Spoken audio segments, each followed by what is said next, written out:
Alrighty, we are all here, so we might as well go ahead and get started. Clerk, will you call the roll? Bajent. Here. Clegg. Here. Halliburton. Here. Sanchez. Here. Thompson. Here. Woodings. Here. All present. Thank you. First up on our work session today is the acceptance of the 2021 election results. Jamie, that is why you're sitting in the audience. Welcome. Okay. Thank you, Madam Mayor. Good afternoon, Mayor, council members. I'm here today to present the certified Boise City municipal election results from the Ada County Clerk's Office as required by Idaho Code 50-412. The Ada County Commissioners, acting as the Board of Canvassers of Elections, canvassed the results of the election that took place on November 2nd, 2021. The general election results were certified by Ada County and forwarded to the Boise City Clerk's Office on November 16th, 2021. Per Idaho Code, the Boise City Council needs to accept these results and have them entered into the minutes of the Boise City Council proceedings today. With that, I will stand for any questions and seek a motion to accept these results. Madam Mayor, Yes. I move to accept the canvass results of the 2021 election. Second. We have a motion and a second. Any discussion? Madam Mayor, Yes. I just want to extend thoughts and prayers for those cities out there who had runoff elections today. Like Caldwell. And thank Jamie and the Ada County Commissioners for expediently getting this to us. Really appreciate it. All right, with that, Clerk?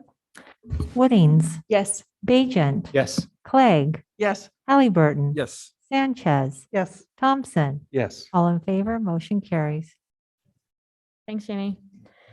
Okay, next up we have Doug Holloway on South and Lowell pools. Update on the process there. Oh, what? And Sean Wilson as well. Sean, you're here to talk about pools also. Wonderful. Welcome.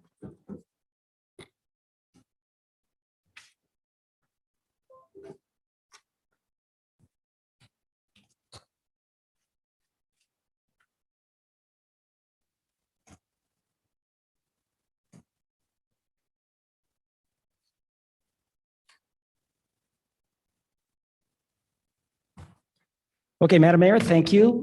Members of the council for the opportunity to give you a quick update on our plan moving forward on community engagement on South and Low pools, which that plan will begin actually next week and go until the late spring, where we will be returning to council with final options after we complete that community engagement process.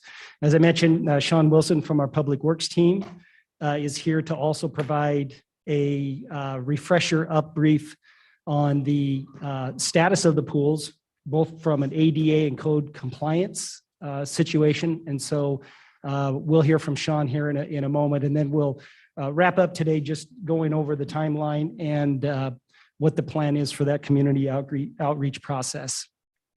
So just a quick overview on the pools. Both of these pools were constructed, we say around 1953. According to Arts and History, they were actually opened in the summer of 1953. So they're a fairly dated pool in our inventory.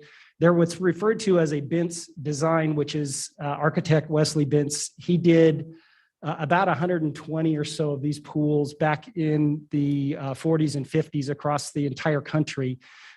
Depending on what blog or Facebook or city website you look at, it seems to be there somewhere between 12 and as many as 19 that are still in existence. But there are only 8, which 2 are South and Lowell, that are actually still being utilized as swimming pools or active swimming pools. Both pools, and again, I know all of our council and Madam Mayor, you're very familiar with these designs, but just a quick overview, they are above what are referred to as above ground facilities. So the entry, the changing facilities, the restroom facilities, they're all on the ground floor. And then there is a stairwell that takes you up to the top deck. And then that's where the pool, actual pool is located. Where we have zero depth or kiddie pools at most of our locations, Both of these pools don't have those features. They start at 3 feet and go to 12 feet. So if you have a small infant that doesn't know how to swim, sometimes it's tough to utilize this pool because of the 3-foot depth as opposed to the 0 depth. And as you would expect, they're the two oldest pools that we have in our inventory. A quick note that council and mayor and council, I know that you're aware of these two pools weren't open the last 2 years. 2 years ago, we didn't open any of our pool facilities during the summer due to the COVID concern. This last year, we elected to not open these two pools. And again, Sean will address this, but it really was mostly attributed to the analysis that we had done by a consultant that determined the state of the code compliance. And also, we're well aware of what the ADA issues were, but that was brought to light even more so with the analysis that Sean will go over with you in a second. And so we elected to not open these two pools this past summer, and then begin this outreach with the public to really engage the public to talk about some different options. We do know that there is a very nostalgic attachment to both of these pools. And we're very cognizant of that and very considerate of that. And as a result, what we'll be going over today is what I consider a very robust engagement process, not only with the neighborhoods, but also with a number of different stakeholders that have a high interest in both of these pools. And then the goal at the end of all of this would be to come back to council with a number of options and some potential ballpark costs associated with those options. It won't be a blank slate, so we will be leading the public through some potential options and opportunities for those options. But we're in a very agnostic position on it. So we're going into it with, here's what really the options could be, and really guide the engagement process to come up with what the public would want to see, whether these pools get replaced, whether these pools get rebuilt, and any combination thereof at either or location. And so that process is going to begin real soon. And again, I'll cover most of that here in a moment. But what I'd like to do now is turn it over to Sean and have him address some of the code compliance and ADA compliance issues that we're faced with both pools. So Sean? Mayor, council members, so we did a pretty robust study. We kind of took the opportunity last year, since they were closed, to look at them and kind of understand what the condition of the asset, especially given their age of 1953. And the study included accessibility. We looked at all the architectural systems. We had an expert specialist in pool systems come in and take a look at it. Mechanical, electrical, plumbing, looked at site conditions.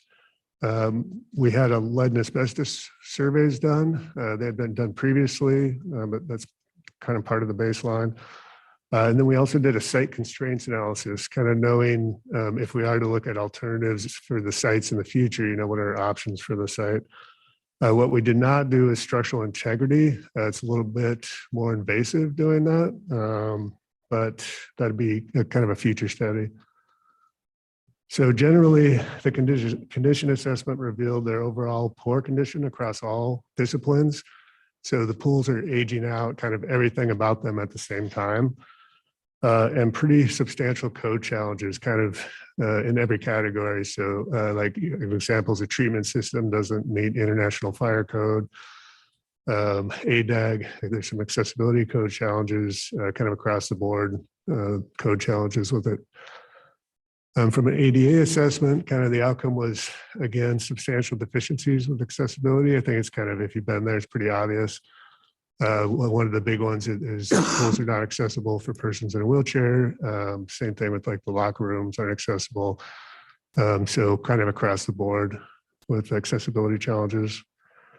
Then we also looked at site constraints to kind of better understand what our options might be in the future. So entering any sort of alternatives evaluation, we'd want to know what's sort of the boundaries around us. In the south pool of the left there, the black dash line are the setbacks, and you can kind of see how restricted the site is. There's really not a lot of space in there.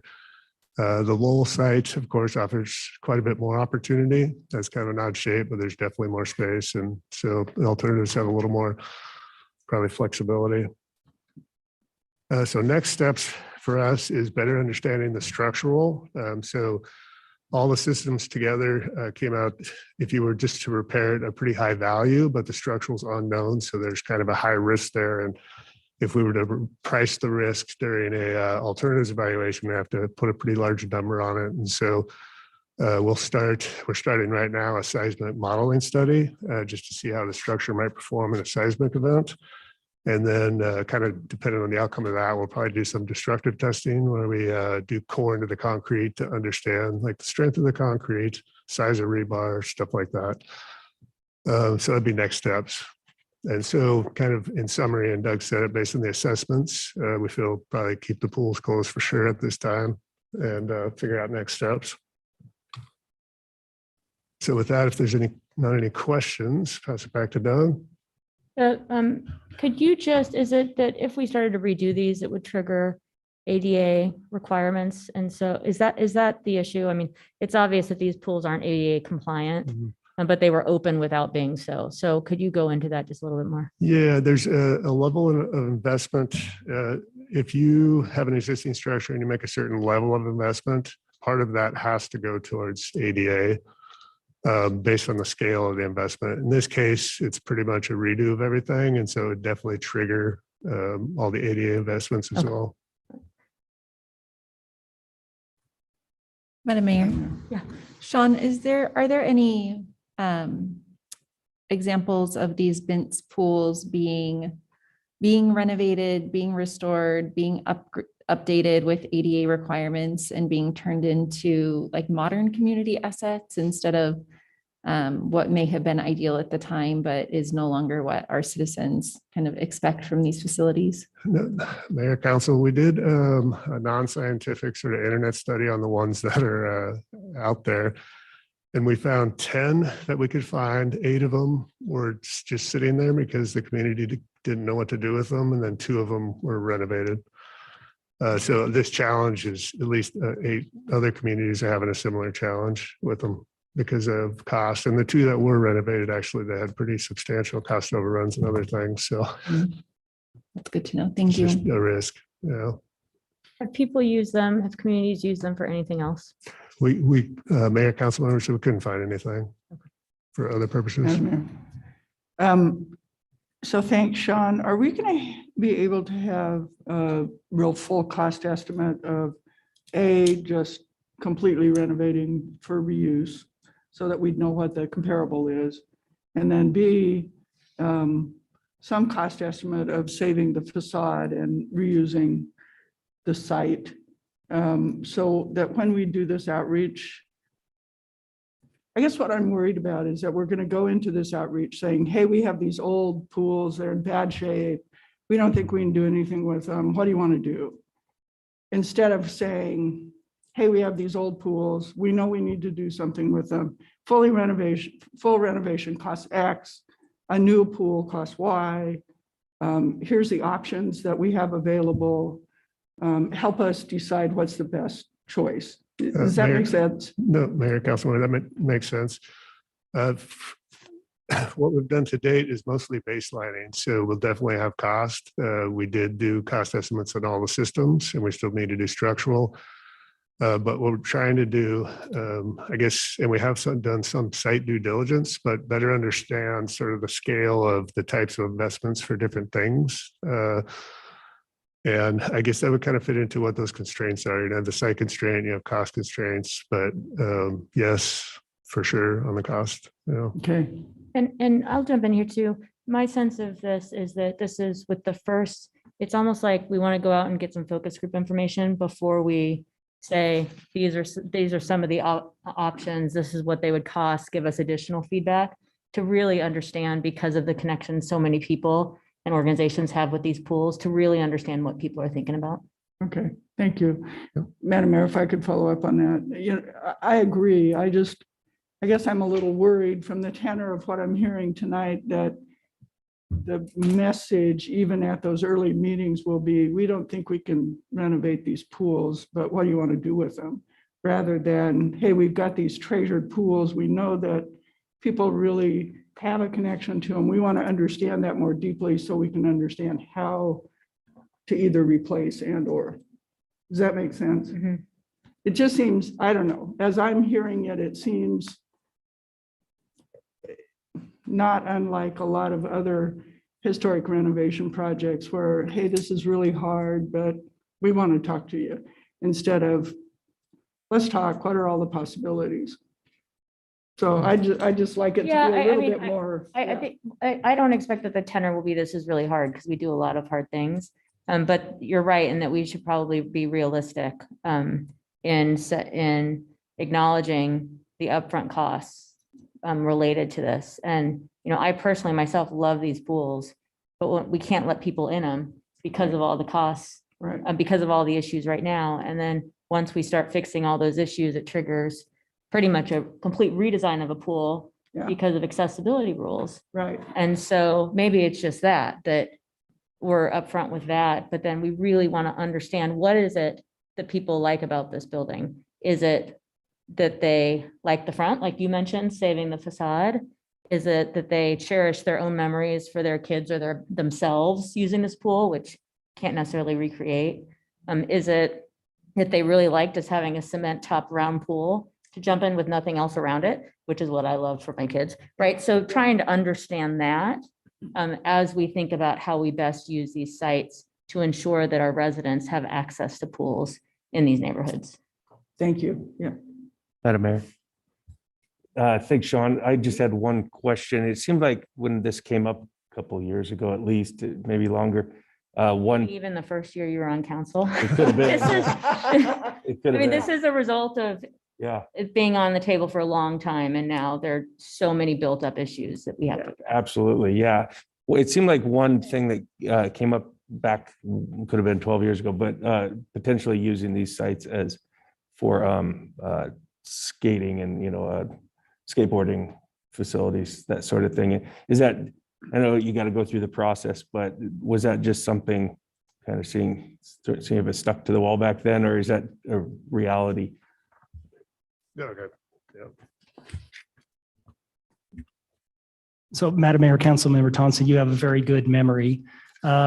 Yes, we did talk. I think there was an option that came out on the table that if these pools were no longer to exist as swimming pools, was there an option that they could be retrofitted to be a skate facility, which I don't believe none of these have been done around the country, but they have converted old swimming pools around the country to skate facilities. And so that was looked into, though, about that much, and really didn't go much further beyond that. So, and that is not one of the options we were considering. And again, the purpose of this, I appreciate both Madam Mayor and Councilmember Clegg, your input, because we're presented to you what our community outreach plan is going to look like. We're very open to direction on that. And it is a chicken or egg, but I think, Madam Mayor, what you just said, I think is really where we're heading. If I look at the third bullet point, the goal of the meetings is really to get those conversations going within the community and really understand what is most important, not just in the neighborhood, but across the entire community for these pools. And so everything is on the table as far as we're concerned. So it's rebuilding the pools completely, bringing up all the code compliance, bringing up all the ADA considerations, and then associating those costs with that, which we probably wouldn't be able to do when we're engaged in these meetings. That's going to more than likely occur afterwards. And what Sean had mentioned, the baseline, I believe it's somewhere in the 2.4 million range just for the code compliance. And so once we add ADA compliance on top of that, and if there are any structural considerations, which we will know in the next probably 6 to 8 weeks, when that analysis is completed, then that'll be added to that baseline just to get us to that point. And so what our proposal is, Madam Mayor and council members, in this engagement process is to really get everything on the table and try to understand, is it just a pool you wanted in the neighborhood? Or is it this pool completely rebuilt in the neighborhood, or is it some combination of the two? Like what Councilmember Thompson brought up, one of the proposals we brought before was the facade, rebuild the pool inside, and it was just a very basic, very superficial presentation we did to council many years ago as an option, and then just got put aside. So we were even looking back then at redoing the pool, but keeping portions of it. And so our interaction with the public to date, Madam Mayor and council members, has been all over the board. So there's people that want this pool, both pools rebuilt as they are, compliant and look just like they look right now, but they're brought into the 21st century from an ADA and a code compliance perspective. There are many people we talk to that say, we just want to make sure we have a pool.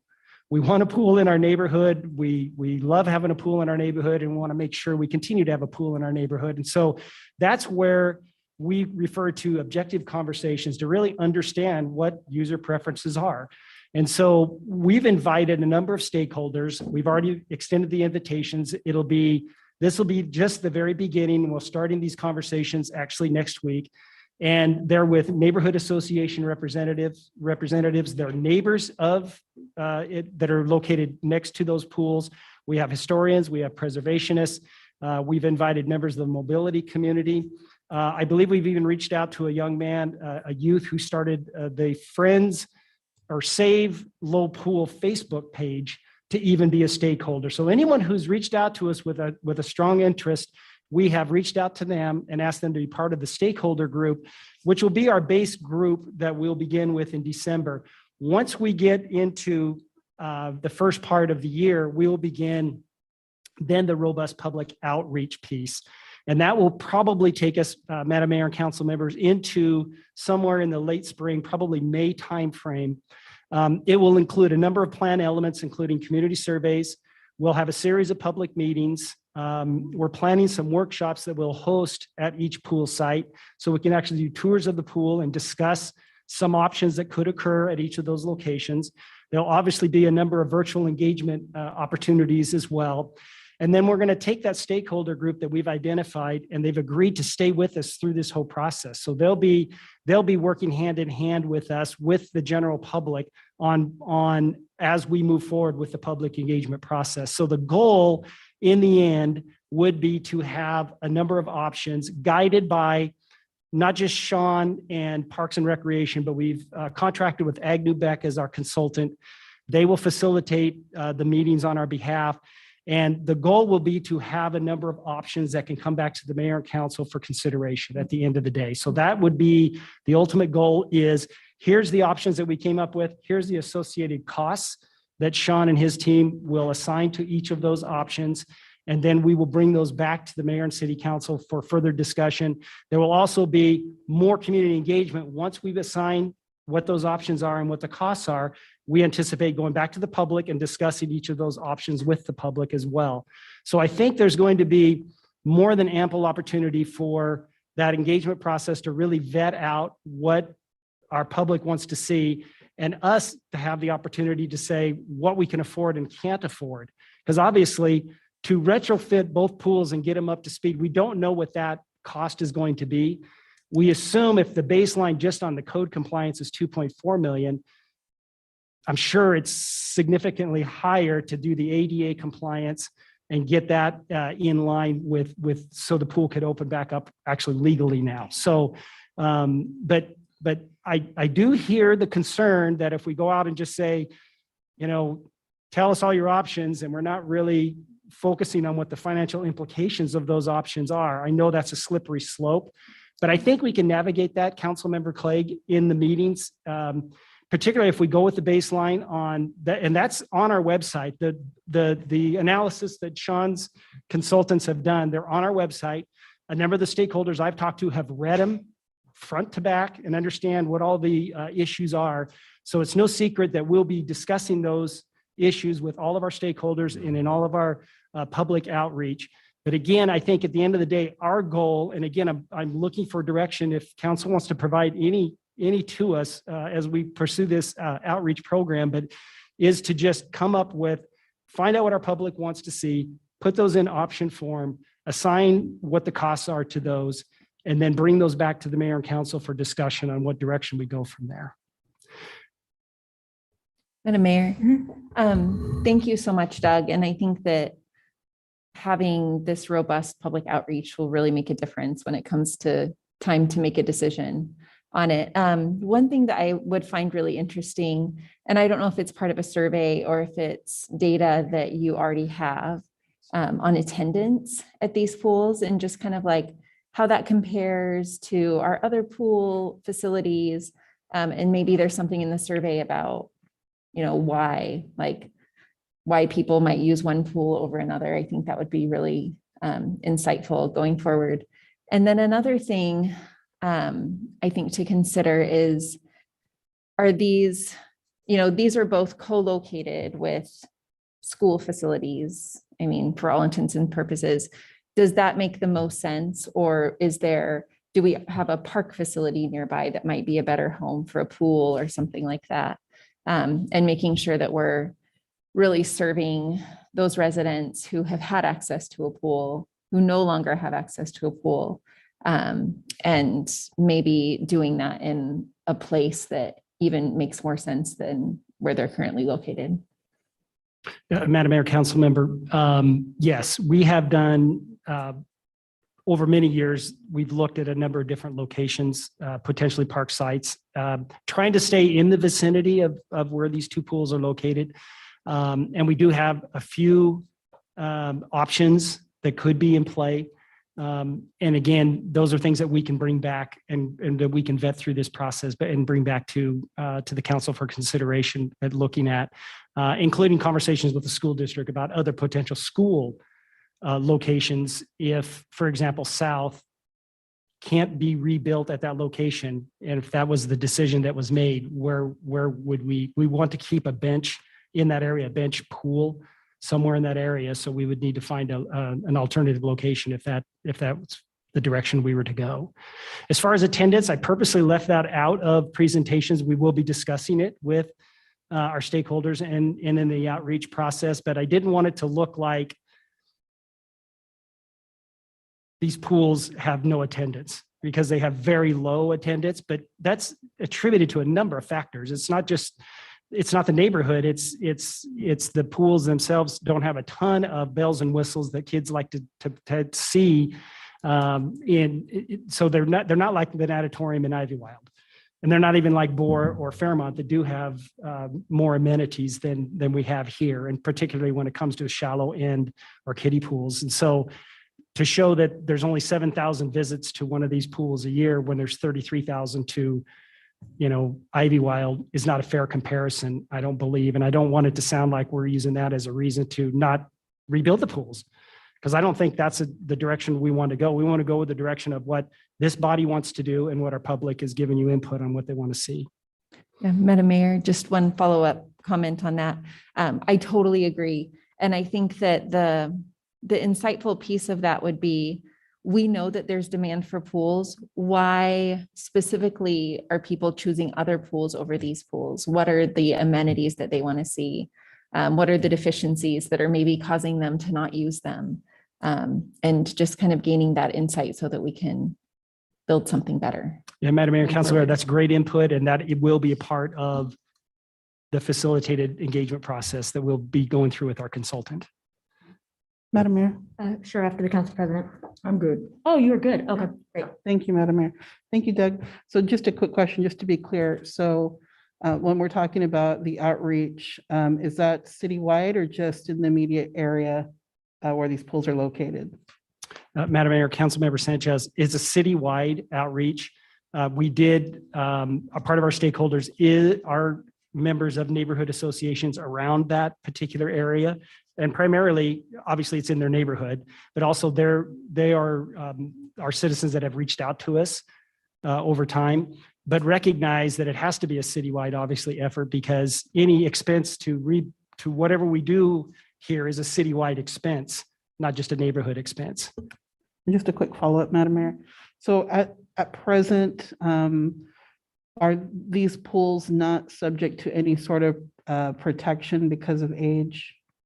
Do we know if that's the case? Madam Mayor, Councilmember Sanchez, I'm under the understanding they are not. There is I believe there's an effort to get some sort of historical listing of the Lowell pool, but it wouldn't impact any of the work that we could do on the pool. Madam Mayor, comment and a question. Comment, Councilmember Thompson, I might have been the person who reached out to you about turning one of those into a skate park 12 years ago. So you know. And Doug, my question is, while we're doing some of this outreach, you know, I know that we're doing some structural research as well. What I'm wondering is if it turns out that, I know they're the same age, but if it turns out that one pool is in better shape than other, is there a chance that there will be different outcomes for different pools? Is it, if one was in a situation where maybe we had the opportunity to keep one and repair it and do all these upgrades and the other one, not quite so much, is that on the table? Madam Mayor, Councilmember Halliburton, absolutely. I would say that, and in fact, that is some of the stakeholders I've talked to have asked if that's an option, that one could be retained in a different state than the other could be, depending on not just structural, but just logistics and financial considerations. All right. Well, we already did that. Yep, So we did. thank you. Thank you, Madam Mayor, Very council much. members. Madam Mayor, Yes. I move we go into executive session, personnel, land acquisition, records exempt from public disclosure, pending probable litigation, communicate with risk management regarding pending probable claims, labor contract, Idaho Code 74-206 1B, C, D, F, I, and J. Second. We have a second. Oh, we have a motion, and a second. Excuse me. Clerk, will you call the roll? Woodings. Yes. Bajent. Yes. Clegg. Yes. Halliburton. Yes. Sanchez. Yes. Thompson. Yes. All in favor, motion carries. All right, we will be back here at 6.